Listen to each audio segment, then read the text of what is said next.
Welcome to CivilNet. My guest today is Mr. Zannah Mustapha. He is one of the 3 humanitarians of the 2019 Aurora Prize for Awakening Humanity. Aurora Prize recognizes people for performing acts of exceptional courage and their commitment to saving human life. Mr. Zannah Mustapha opened the future Prowess Islamic Foundation School. The school has provided free education to more than 3,000 orphans and other underprivileged children in Maiduguri, Nigeria. Welcome, Mr. Mustapha, and thank you for joining us. Pleased to join you. So the region of Maiduguri suffered from exactions committed by the terrorist group Boko Haram, and it has targeted the Nigerian education system, assaulting schools and also students and teachers. What you are struggling, their exactions first led to casualties and left numerous children orphaned. With your school, you are fighting against their ideology and at the cost of your life sometimes, or for sure. What nurtured your courage to continue? Well, I was born and brought up in Maiduguri, and it used to be a home of peace. But now the peace has eluded it. And this is a place where it is known to be a center for education. But the whole fight is against education. The whole fight by the Boko Haram is against Western education. And I felt there is nothing that spurs us as leaders of that region to be other than education. So I felt education is one of the key components that needed to move the society to a better society. And hence, if anybody says that is not good, then that is something that one has to fight to see that he has made it. So my primary aim was to give supportive services to orphans and vulnerable children. And the whole fight against Boko Haram is against education. So I now see it as something that has to put up to understand the diversity and then play an inclusive institution. And that was how I managed to open the Future Prowess Islamic Foundation. I started with 36 orphans in 2007. But in 2009, there was this insurgency of a Boko Haram, where most of those Boko Haram elements were killed. Their wives and children are left and cast on the street. They cannot access education or livelihood. And I felt if I am doing that one 2 years much earlier, then I see no reason why I cannot do it.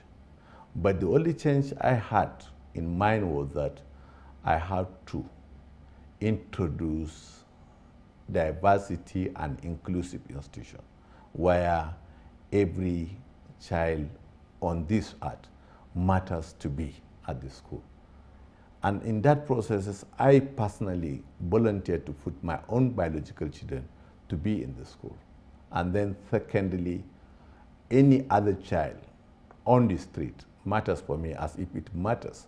And I found them worthy to be given education. And that was how I managed to put the children of Boko Haram, the military they fight, and those that are caught up in this street.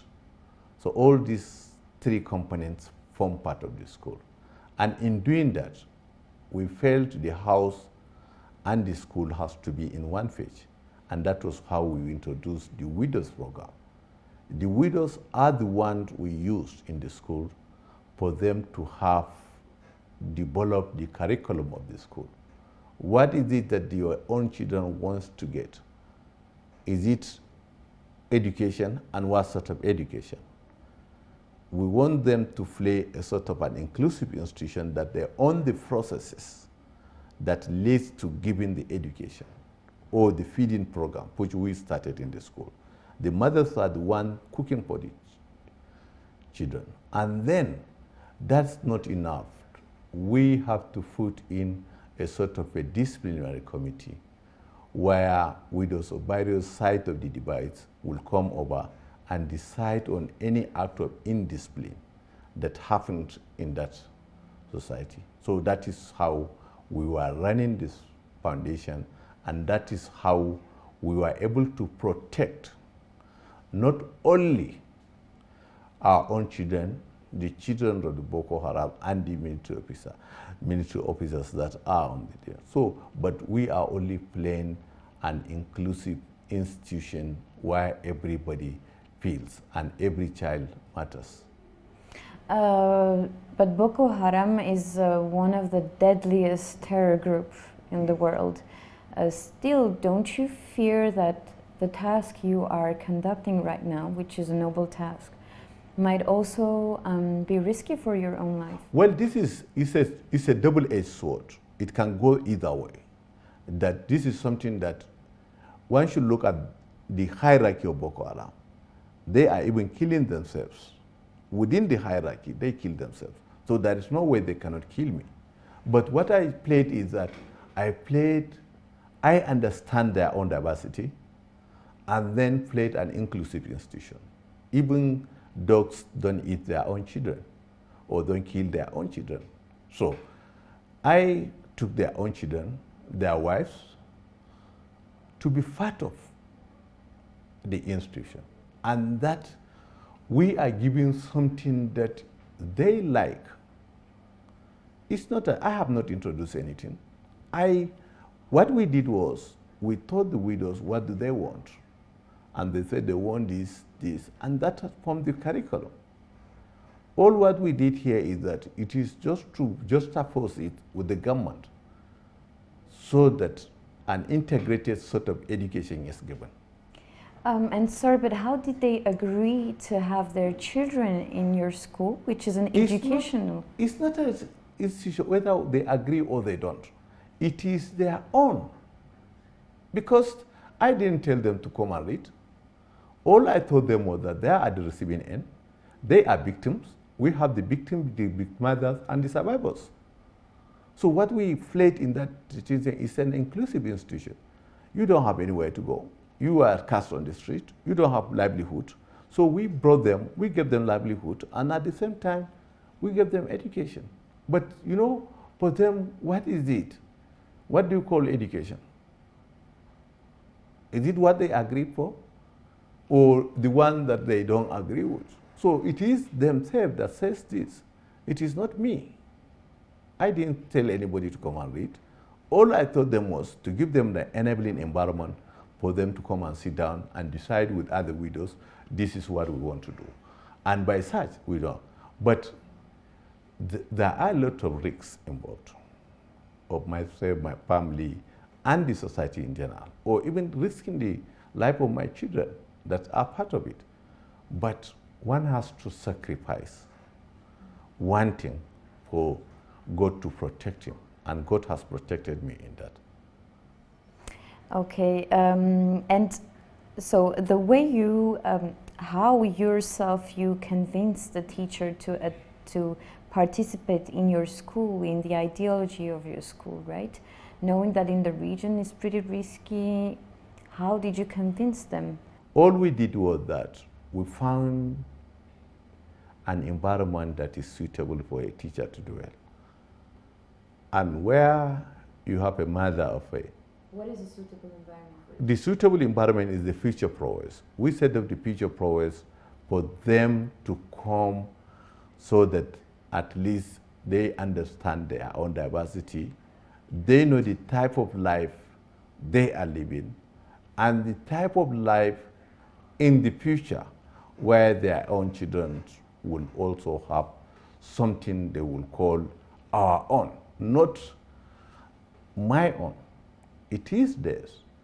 It is just like coming here and then telling people my own idea. It doesn't touch you. It is my own idea. So that is how it happens. It is not something I brought them, changed their mind. I didn't leave as slight as the mode of dresses. How do you want your children to be dressed? We want it that way. So that is how it happened. You also, besides this task, you also negotiated the release of underage captives. Yes. Held by Boko Haram. Yes.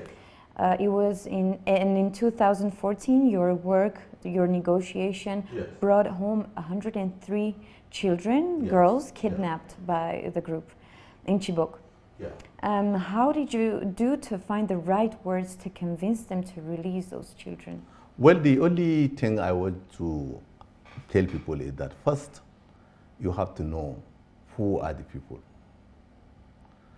You have to sit on a complete analysis to know whom are you dealing with, on what, and why are you looking for, what are you looking for.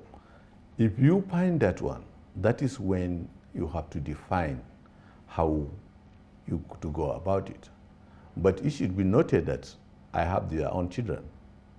I have their own wives. And that helps me in an entry point to find an atmosphere that is suitable for me to talk to whoever. That was how I talked. I'm a Muslim. Those children are Christians. And the institutions I am playing has the diversity to include each and everybody. So I have the enabling environment for me to talk to these people and then negotiate or mediate on that process to get them out. In fact, one of the girls was given to me for seeing that I have diligently effected this without problem. So, and though I don't need any girls, for that, I also handed the girl to the government that are looking for it. I'm not looking for girls. So what I look for is that I work for humanity. I took the risk to go there, get the girls, get them out, and then hand it over to government. So that's a great risk.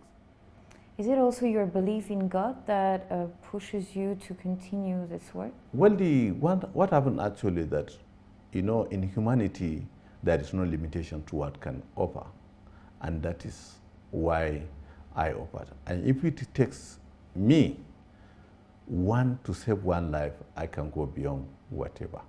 And that is what the Aurora stands. And these are some of the ideals that the Aurora stands to for it. Yes, it is a sort of, it works for humanity. It is a sort of a shared humanity. And what Aurora stands for, they are, somebody coming out of an agony of genocide to say, I am forming a platform for a gratitude in action to say that we want to achieve this in life. It is such a great, what I would call micro-humanity in that. It is something that is great. You just talked about Aurora as an example, and in general about the initiative. What could the Aurora Prize for Awakening Humanity do to help you, and in general also the education in Nigeria, for example? How can this kind of organizations help? Well, what happened actually is that Aurora came out of a genocide, as I told you. And the genocide that happened, like there are a lot of children, a girl that is 12 years is not supposed to get married, but she's a wife, she's a mother, and now some of them are widows. So these are some class of children that came out from this genocide. And what's gratitude in action for them? You need to give them a future. You need to give them livelihood. Are you going to keep the two children? Somebody that is 12 years is still a child. Child bringing up child. So these are some of the ironies that we are. So what we need to do is that we have to key in the Aurora initiative to further the initiative in the future Prowess.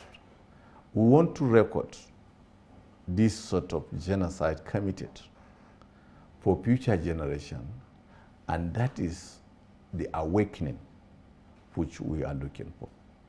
So that can greatly help enhance our capacity so that we can replicate the Aurora in Nigeria, so that Aurora should not only be for Armenians, but rather it should be something that is really looking global. Thank you. Thank you very much. You're welcome. Thank you for watching and continue to follow CivilNet.